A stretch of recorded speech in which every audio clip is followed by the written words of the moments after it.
Kapag may gusto ang babae, gagawa siya ng paraan. Pero kapag hindi, maraming dahilan. At ngayong araw, ibubunyag ko ang tatlong dark psychology signs na matagal na niyang pinapakital sa'yo pero patuloy mong tinitiis. Tapusin mo ang video ng hindi masayang ang pagmamahal mo na dapat nilaan mo na lang sa sarili mo. Sign number 1, hindi ka niya inuuna. Dahil hindi ka mahalaga sa kanya, sa relasyon at sa kahit anong connection, may isang reality na mas mahirap tanggapin kaysa sa rejection mismo. Kapag hindi ka niya inuuna, akala kasi ng tao, kapag hindi ka pinaprioritize okay lang, busy lang siya, marami siyang ginagawa. Baka hindi niya napansin. Pero sa totoo lang, ito yung unang red flag na pinipili mong i-ignore. Kahit sa loob-loob mo, alam mong totoo. The truth behind priority dark psychology perspective. Sa dark psychology, merong principle na tinatawag na selective investment theory. Simple lang ang ibig sabihin. Ang tao naglalaan lang ng time, energy, at emotional space sa kung sino ang may value sa kanila. Hindi mo kailangan maging genius para mapansin ito. Mapapansin mo sa tono ng boses niya, sa oras ng reply niya, sa pagkilos niya, at sa mga bagay na inuuna niya bago ka pa man isipin. Kapag gusto ka ng babae, natural siyang mag-i-invest. Hindi mo kailangan magpa-cute. Hindi mo kailangang magpaka-martyr. Hindi mo kailangang maging perfect guy. Pero kapag hindi ka niya gusto, nagiging optional ka, nagiging background ka, naging pangaliw kapag bored siya. At minsan, nagiging emergency contact ka lang kapag wala siyang ibang makausap. Masakit? Oo. Pero totoo. How her priorities reveal the truth. Pansinin mo ang pattern. Kapag siya ang may kailangan, mabilis siya mag-message.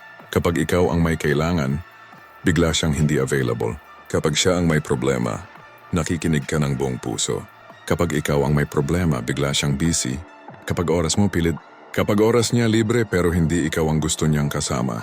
At ang mas masakit, hindi mo ito kinokontra. Tinanggap mo bilang normal. Kasi umaasa ka, darating din ang araw na mauuna ka rin. Pero ito ang brutal na katotohanan. Kung kaya kanyang unahin, matagal na niyang ginawa. The philosophy behind being ignored.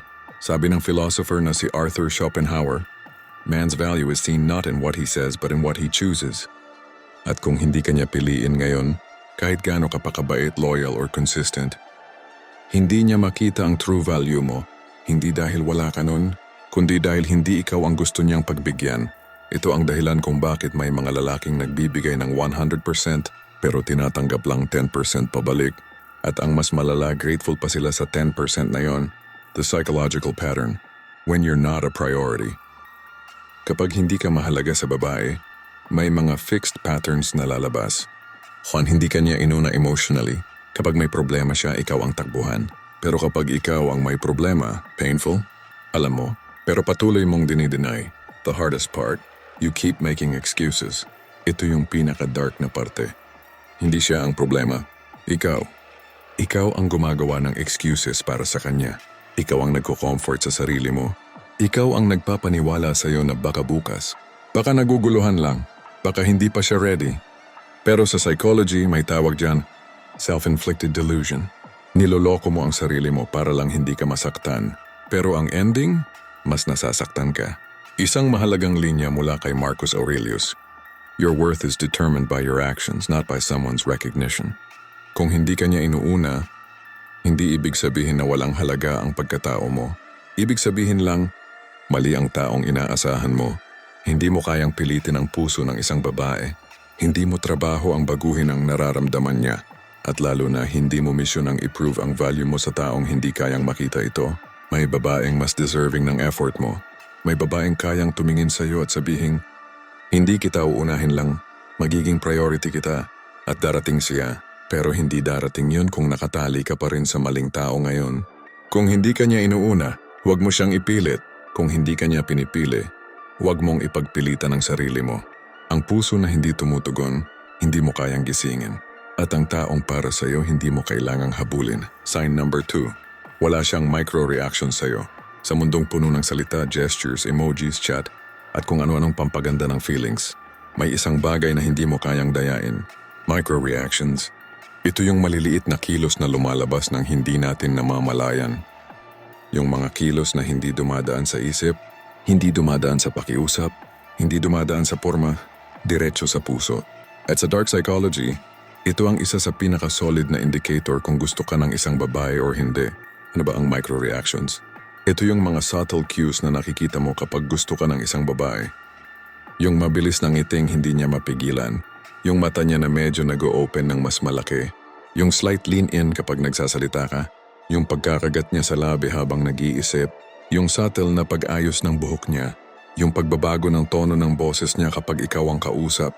Ito yung mga kilos na hindi niya sinasadya kasi ito yung kilos na lumalabas kapag may attraction, admiration o emotional interest. Pero kapag wala ka nito, kapag flat neutral emotionless ang reactions niya, ibig sabihin lang nun, wala kang epekto sa kanya. The brutal truth behind her neutrality. Kapag gusto ka ng babae, hindi siya robot, hindi siya cold, hindi siya monotone, hindi siya passive. Kasi ang interes, kahit gaano mo pang pigilan, nakakalat yan sa kilos. Pero kapag kausap mo siya at parang wala siyang spark, wala siyang curiosity, wala siyang excitement, wala siyang kahit anong subtle tension. The truth is simple. Hindi siya invested, hindi dahil masama ka, hindi dahil kulang ang itsura mo, hindi dahil boring ka, kundi dahil hindi kanya gusto in a romantic way. At ang masakit dito, hindi kanya sinasaktan directly, pero ramdam mo yung sakit kasi ang tahimik ng rejection niya. Why neutral reactions hurt more? Kapag sinagot ka ng hindi, madaling tanggapin, masakit o pero malinaw. At ang masakit, hindi niya ito kailangan sabihin. Nakikita mo ito, ramdam mo ito, pero hindi mo inaamin how she excludes you without saying a word. Pansinin mo kapag may plano siya, kapag may lakad, hindi ka invited. Kapag may travel goals, hindi ka niya tinatanong kung gusto mo sumama. Kapag may pangarap, hindi ka factor sa decision-making niya. Kapag may future na pinag-uusapan, ibang tao ang nababanggit niya, hindi ikaw. Hindi dahil masama siya, hindi dahil pinagdadamot ka niya, kundi dahil hindi ka bahagi ng mundo niya sa hinaharap. Sa psychology, ito ang pinakamasakit pero pinaka-clear na sign. Kung wala ka sa isip niya for tomorrow, hindi ka niya gusto today. The emotional weight of future exclusion. Ito yung subtle heartbreak na hindi loud, pero mabigat. Kasi habang ikaw iniisip mo siya, sana next month kami na. Sana pag nagkakareer ako, proud siya. Sana someday mabuild namin two together. Pero siya, wala, hindi kanya naiisip. Sa bawat pangarap niya, sa bawat lakad niya, sa bawat plano niya, hindi ka kasama.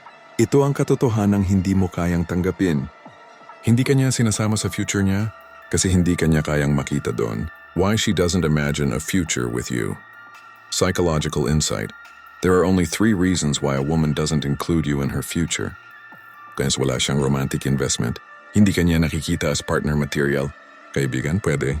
Kasama, minsan. Pero future partner, hindi. 2, hindi siya emotionally attached sa'yo. Wala kang emotional imprint sa kanya. Hindi ka naiisip ng puso niya kahit gusto ng utak mo na isipin kanya. 3, may iba siyang nakikitang mas valuable sa future niya.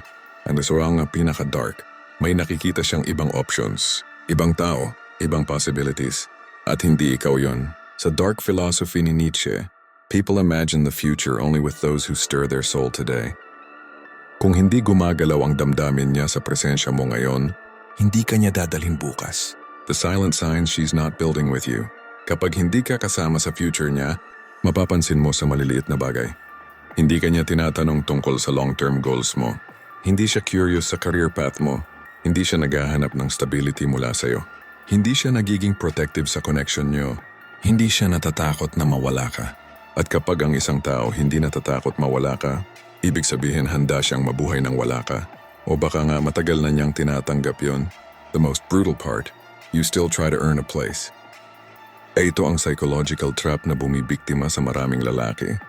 Iniisip mong baka someday, nagpapakabait ka para ma-include ka niya. Nagpapaka-consistent ka, trying hard ka to prove na worth it ka, hoping na makita niya value mo someday. Pero sa reality, ang role sa buhay ng isang tao, hindi yan ina-awardan. Ibinibigay yan ng kusa. Hindi mo makukuha ang spot sa future niya kahit magpaka-hero ka pa dahil kung gusto ka niya, wala kang kailangang patunayan. At kung hindi ka niya nakikitang kasama sa future niya, wala ka ring dapat ipaglaban. Motivational reframe. Redirect your future, not hers. Ang value mo, hindi nakabase sa kung sinong future ang nais mong pasukin. Ang value mo, nakabase sa future na kaya mong buuin para sa sarili mo. Sabi ni Marcus Aurelius, If it is not in your control, release it. Hindi mo kontrolado yung gusto niya, yung direction niya, o yung pangarap niya, pero kontrolado mo ang sarili mo. May babaeng darating na hindi ka lang isasama sa future niya. Baka ikaw pa ang maging dahilan kung bakit siya nangarap ulit. Hindi lahat ng babae kayang makita ang future sa'yo. Pero may isa, at siya yung hindi mo kailangan habulin. Kung hindi ka niya binibigyan ng role sa future niya, huwag mo siyang gawing bida sa future mo.